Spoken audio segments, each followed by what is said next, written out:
Today, we have an increasing number of investigations where some of the participants in the investigations have a different cultural background than the authorities of the country where the investigation is being conducted.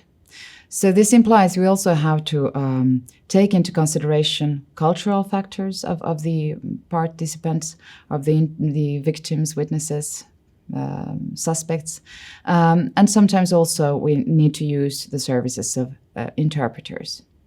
This has not been the focus of at all as much research as, for example, the general aspects of how to conduct evidence-based investigative interviews or how memory works.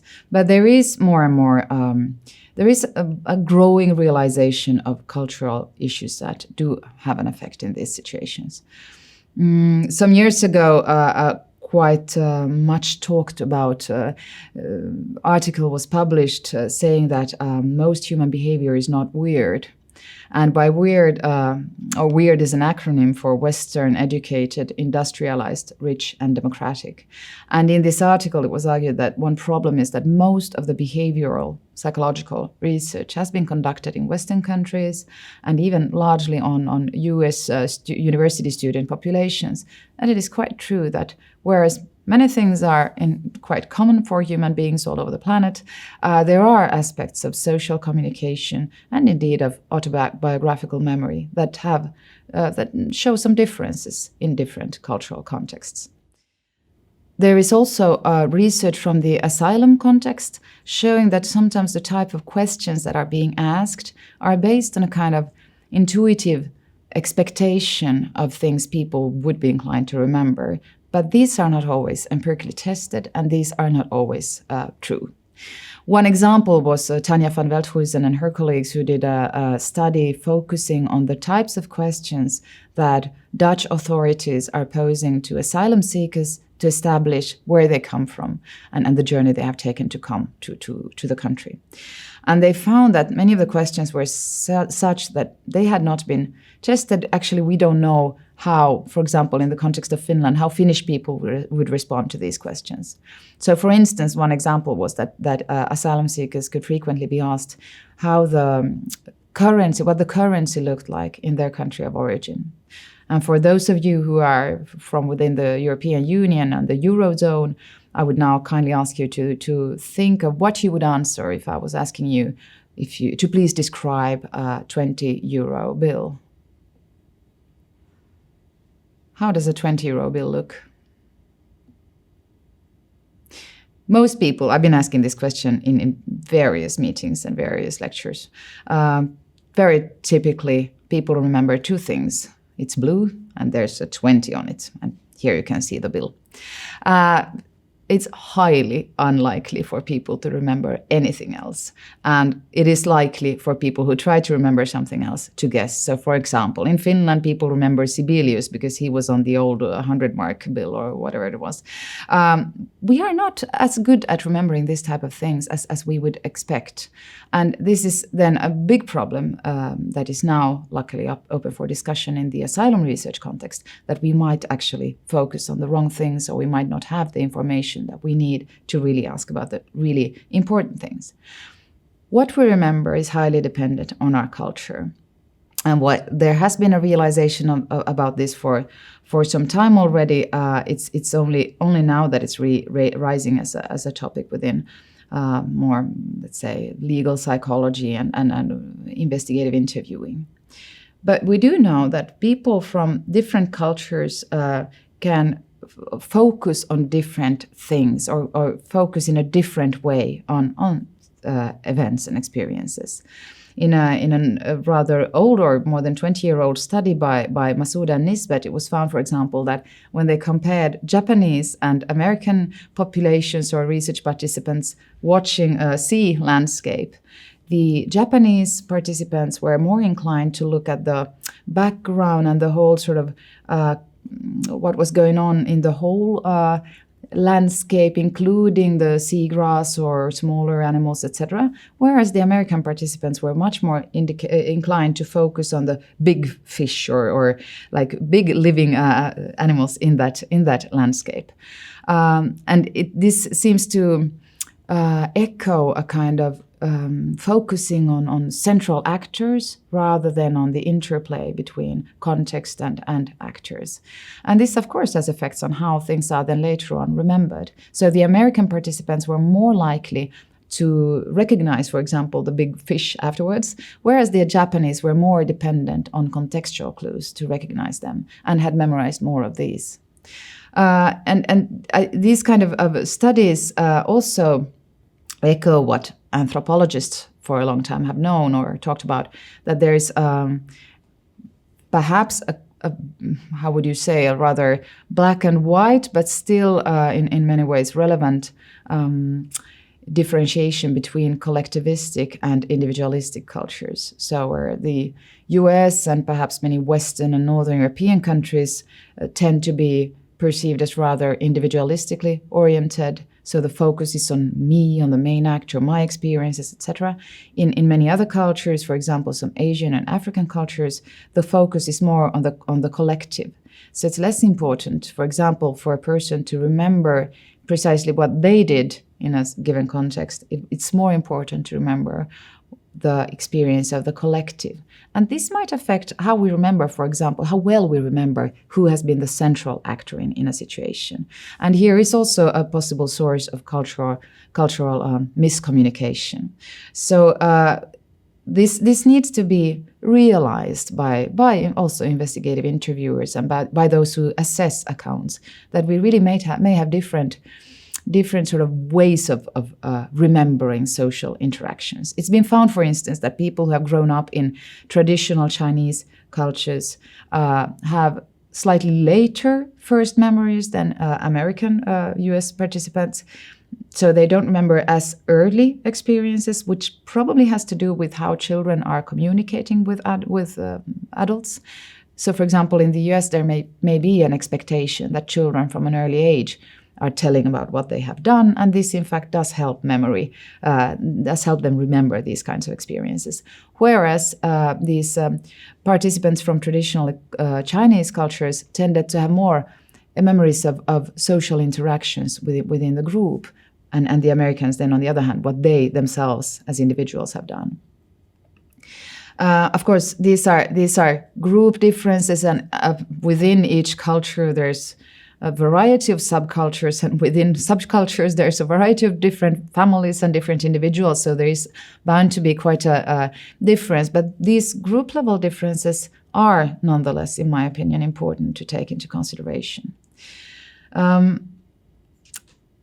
The next issue then is to look at the interpretation. I've done training with court interpreters in Finland who have then wanted to specialize in interpreting child forensic interviews, which already requires quite an advanced skill by the interviewers themselves.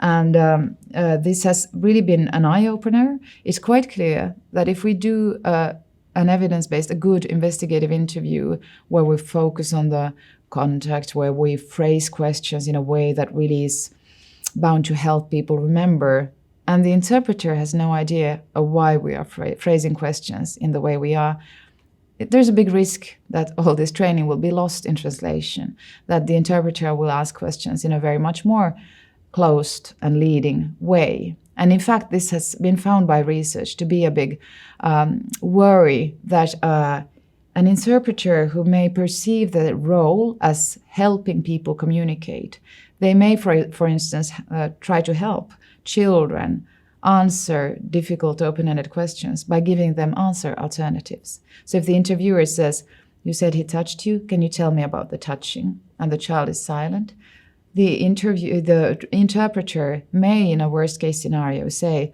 "Where did he touch you? Was it on the breast, on the bottom, on the stomach, on the back?" And this, in fact, is quite leading and problematic. So it is crucial to take the interpreters on board. It's also crucial, of course, to realize that interpreter is a profession which is also requiring its own professional education. One of the interpreters I taught said, I think very well put, that knowledge of a language is not the same as the capacity to interpret. And in many countries, across the globe, there is a worry that many of the interpreters who are translating in criminal investigations are actually not professional interpreters, but rather people who take that task because they think they know the language well enough. In many countries, we do have trained court interpreters, and of course, these should be the first group to use. And in particular, when we discuss sensitive topics, and more specifically, when we discuss topics related to sexuality and sexual actions, we know that these are already issues that are difficult for people generally to talk about. They are more difficult even if we are talking about traumatic or very difficult experiences. And they are very difficult if you come from a culture where sexuality has never been open for discussion. So in a country where there has been no sexual education whatsoever, where there are no, for example, child-friendly sexual terms for genitals, where it's completely taboo to discuss sexuality, it might be very much harder still to tell about these experiences. We know that in many countries, euphemisms are used to discuss topics such as intercourse. The word intercourse does not exist in all languages. And in fact, for example, child-friendly words for genitals are found, I think, only in a very few number of languages. And for instance, in the US, children are referring to private parts, and that's kind of unspecific if you are in a forensic investigative interview context. So these euphemisms are important to understand, but also in many languages there are sort of idiomatic expressions that are euphemisms. For example, instead of talking about intercourse, you talk about birds and bees, but they can have, or sleeping together with someone, but they can have very exact meanings in those languages. So this is something that actually needs to be addressed with the interpreter before the interview, preferably, to go through what will be the topic of discussion, what kinds of words or expressions are used in this context, and is a certain kind of sleeping together with someone clearly related to to an intercourse, or is it, are there some specific meanings that the interviewer should be aware of?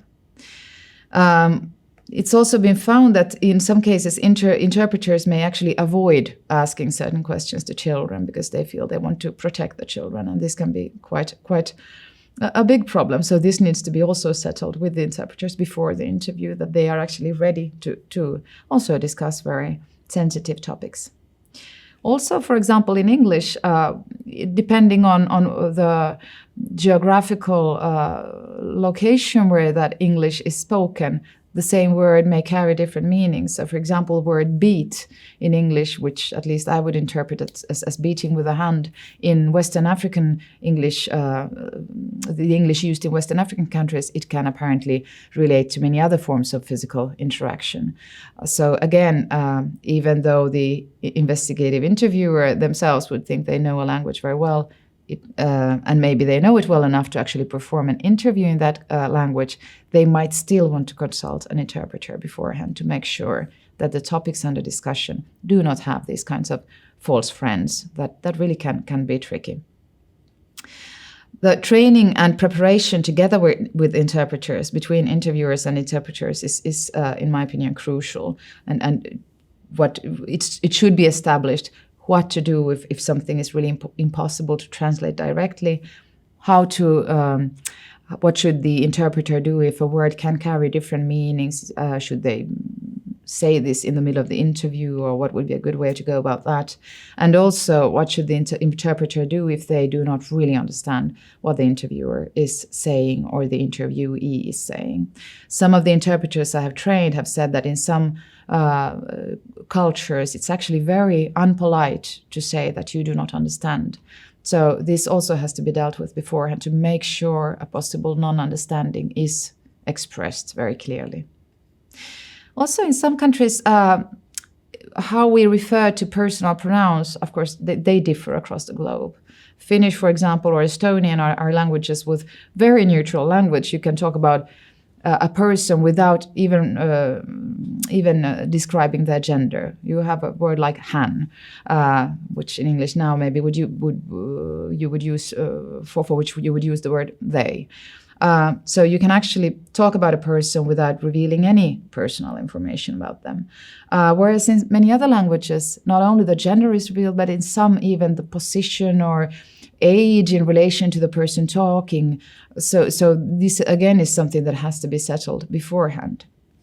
And also here you can see a picture of a sign language interpreter.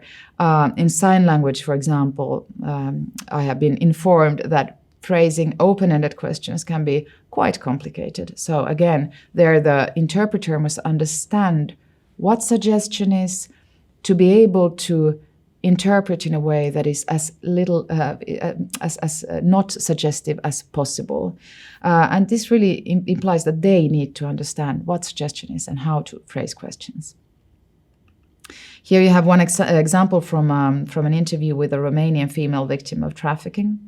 It's from Lauren Wilson's PhD called Lost in Interpretation. And here you can see both the interviewer's words and also the translation. So the officer says, when you say try to have sex, can you explain what you mean by tried? And the translation goes, when you say he tried to have sex, what are you referring to? What are you saying? Okay.